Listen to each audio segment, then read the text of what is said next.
Ada seorang orang soleh, Bapak Ibu sekalian, kisah berhubungan dengan keluh kesah kepada Allah.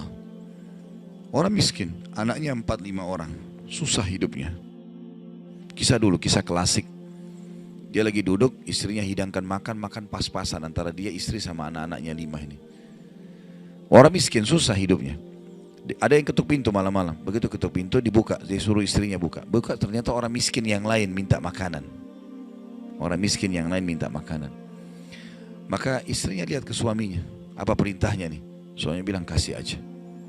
Semuanya dikasih, karena kalau dibagi dua nggak cukup. Orang miskin tuh bawa anaknya banyak, nggak cukup makanan. Lalu kemudian istrinya sama suaminya, suami istri orang beriman kepada Allah, tahu. Ya sudah, sabar. Tapi subhanallah, beberapa saat kemudian, kalau kita beberapa jam kemudian lah, menjelang malam hari, lebih gelap ya, sudah mulai masuk pertengahan malam, jam 12 malam, mereka kelaparan semua. Istrinya bilang, anak-anaknya nangis, saya lapar, kamu juga lapar, anak-anak lapar, bagaimana? Kata suaminya, tenanglah, saya akan coba cari jalan keluar, minta kepada Allah. Istrinya nggak paham suaminya mau kemana. Dia pakai bajunya, baju keluar, kemudian dia keluar pergi ke masjid dekat rumahnya. Malam hari, jam 2 malam gitu. Dia keluar, dia masuk di masjid, lalu dia sholat tahajud.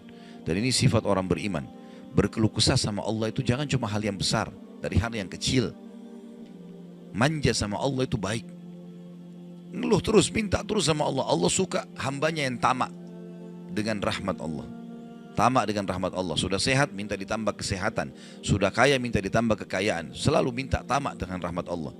Dan sudah pernah saya bilang, meminta sesuatu agar nikmat ditambah atau bertahan, itu adalah pahala lebih besar daripada kalau cobaan sudah datang baru kita minta diangkat cobaan tersebut. Kita sehat, minta agar Allah pertahankan kesehatan, itu lebih besar pahalanya dibandingkan nanti sakit baru minta disembuhkan. Jadi tamak dengan rahmat Allah itu penting. Kalau bahasa saya sebenarnya bermanja-manja sama Allah. Selalu ya Allah bantu, ya Allah tolong, ya Allah mudahkan, ya Allah terus hidupnya. Kalimatnya selalu begitu. Orang ini masuk ke dalam masjid, dia sholat malam lalu dia minta sama Allah, doanya begitu, ya Allah engkau tahu aku kelaparan dengan istriku dan anakku malam ini, maka berilah kami makan. Minta makan sama Allah ya. Maka yang terjadi dalam kisah ini dikatakan ada seorang raja, pemimpin wilayah itu, sudah 1 minggu mau taubat. Sudah seminggu mau taubat. Dia tidak tahu harus kemana. Pada malam itu, di mana orang soleh yang miskin ini sedang ibadah, minta tolong kepada Allah dikasih makan. Raja ini gelisah, dia keluar lalu dia bawa 1 kantong uang emasnya. Dia bawa juga sekantong makanan yang terbaik yang dia punya di istananya. Kemudian dia bilang, ya Allah sebagai bentuk taubatku kepadamu, saya akan berikan ini kepada hambamu yang engkau tunjuk ya. Lalu kemudian sebagai bentuk juga, saya tidak memilih kecuali engkau yang memilih Allah, saya tidak akan pegang tali kekangan kuda ini, saya biarkan dia jalan kemana. Akhirnya orang raja ini naik di atas kudanya, dia bawa itu kemudian jalan kudanya mampir di masjid yang ada orang soleh itu.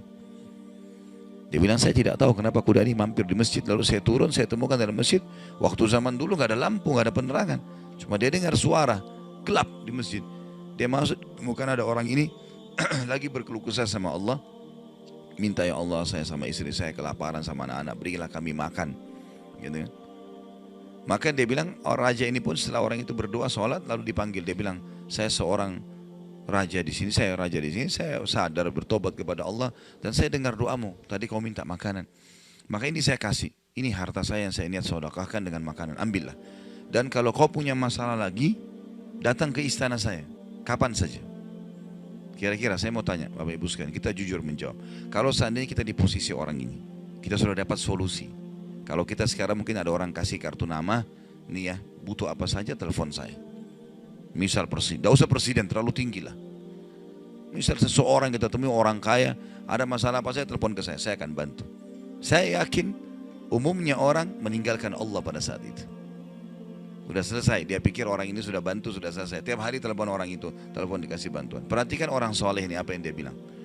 Waktu raja itu bilang kalau ada keperluan apapun datang ke istana saya. Dia bilang, saya demi Allah tidak akan datang kepada anda kalau saya punya masalah. Tapi saya akan datang kepada Allah, Tuhan saya dan Tuhan anda yang telah mengutus anda datang kepada saya malam ini membawa makanan. Justru kalau ada sudah solusi dari Allah, makin dekat sama Allah. Jangan sudah dikasih lupa ini. Ini poin penting bagaimana kita jaga berkeluh kesah kepada Allah. Jadi jangan berpikir Bapak Ibu sekalian, masa sih saya bisa sembuh hanya karena saya sujud? Masa sih saya bisa mendapatkan keturunan hanya karena saya sujud? Ini kesalahan ini. Justru harus kita fahami kalau itu bisa. Dan Allah punya cara. Setiap jawaban Allah kalau datang itu sesuai dengan sistem atau sunnatullah yang telah Allah ciptakan di alam kita ini. Misal saya berkeluh kesah, ya Allah sendal saya putus, gantikanlah. Sahabat begitu ya, para sahabat Nabi itu kalau sendalnya putus, ya Allah sendal saya putus, gantikanlah. Allah nggak lemparin sendal dari langit, nggak mungkin. Tapi apa yang terjadi? Allah gerakkan sesuai dengan sistem yang ada. Allah buat ada orang lain melihat kita kasihan dikasih sendal, atau dia dapat duit dia bisa beli sendal. Jawabannya Allah begitu, dalam bentuk sinyal datangnya. Jadi harus peka menangkap itu. Kemudian selanjutnya, tentu juga yang ini tadi contoh kisah orang yang berkeluh kesah kalau berhubungan dengan cobaan dari Allah ya. Dia tidak keluh kesah kecuali kepada Allah. Sekarang kita masuk ke contoh kalau cobaan dari manusia.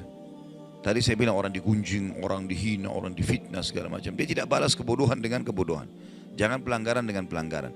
Pasangannya selingkuh, dia juga selingkuh. Dua-dua dosa. Dua-dua dihukum sama Allah. Tidak ada urusan sama kita itu.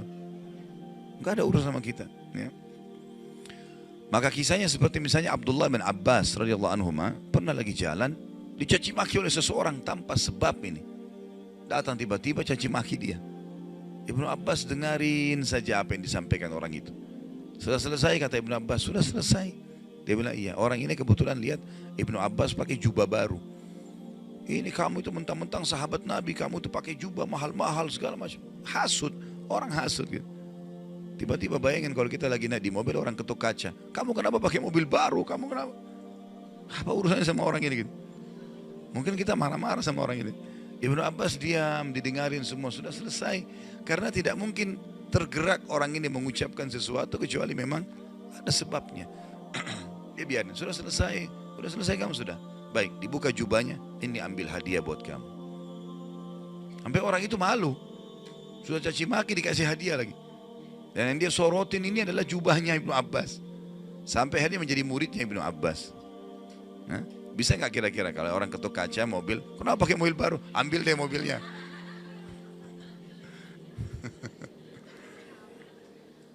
Baik, kisah yang lain, Ali bin Husain radhiyallahu anhu. Ini cucu Nabi SAW, anaknya Husain. Ya, radhiyallahu anhu ajma'in. Terkenal dengan Zainal Abidin, masyhur dengan kesalihannya. Dia pernah jalan dicaci maki oleh orang tanpa sebab ini. Mentang-mentang kau turunan Nabi, mentang-mentang kau begini, mentang-mentang kau begini, dicaci maki. Dia diam saja. Dia nggak bicara banyak. Didengarin. Orang-orang sekitarnya sudah marah nih. Tapi karena dia diam, orang diam semuanya. Sampai udah selesai dia bilang, wahai saudaraku, kalau seandainya kamu tahu lebih banyak tentang aku, mungkin kau akan lebih banyak cerita tentang keburukan. Saya ini banyak dengan keburukan, gitu kan? Kemudian dia bilang sama orang di sekitarnya, ada pegang uang, ada bawa duit, kasih orang ini 1000 dirham dan tunjukkan alamat kita. Siapa tahu dia punya hajat. Orang itu jadi tambah malu gitu. Ya. Karena perilaku akhlak yang mulia dan ini yang Islam ajarkan kepada kita. Pada saat kita kepancing emosi, kontrol, tenang, jangan dibalas. Gak ada gunanya itu, gak ada manfaatnya. Hanya akan merusak kejiwaan kita. Kata-kata jadi kasar, hidup kita jadi tidak tenang. Ya. Tapi kalau kita gunakan teori syar'i ini, kita akan tenang, tetap bisa makan, tetap bisa tidur, tetap bisa segala-galanya. Baik, kita berdoa kepada Allah SWT, semoga majelis kita diberkahi olehnya dan dijadikan sebagai tambahan amal kita pada hari kiamat. Dan semoga saja seluruh amal yang pernah kita kerjakan, yang akan kita kerjakan sampai ajal menjelang datang diterima dengan kemahamurahannya. Dan semoga semua dosa yang pernah kita kerjakan sekecil sampai sebesar apapun diganti dengan kemahamurahan Sang Pencipta menjadi pahala. Dan kita mendoakan Indonesia untuk selalu makmur, damai, tentram, dan seluruh muslimin bersatu di bawah bendera tauhid la ilaha illallah Muhammad Rasulullah, kembali dalam segala ibadah mereka kepada Al-Quran dan Sunnah. Dan semoga Allah juga memberikan pemimpin-pemimpin yang muslim yang adil kembali kepada Al-Quran dan Sunnah. Dan juga semoga Indonesia menjadi contoh bagi negara-negara yang lain. Dan kita selalu mendoakan saudara kita di Palestina, di Syria, di Yaman, di Irak, di Myanmar, di Ahsa, dimanapun mereka berada yang sedang tertindas. Semoga Allah ikhlaskan niat mereka, terima para syuhada mereka, mulakan Islam di tangan mereka dan tangan kita semua. Dan semoga Allah partisipasikan kita bersama mereka di pahala, baik dengan doa, dengan harta, dan juga dengan jiwa kita. Dan semoga Allah dengan kemahamurahannya menyatukan kita semua di surga firdausnya tanpa hisab, sebagaimana yang satukan kita di majelis ilmu yang mulia ini. Allahu alam, ini mungkin yang kita sampaikan, mudah-mudahan bermanfaat. Subhanakallahumma bihamdika asyhadu an la ilaha illa anta astaghfiruka wa atubu ilaik. Wassalamualaikum warahmatullahi wabarakatuh.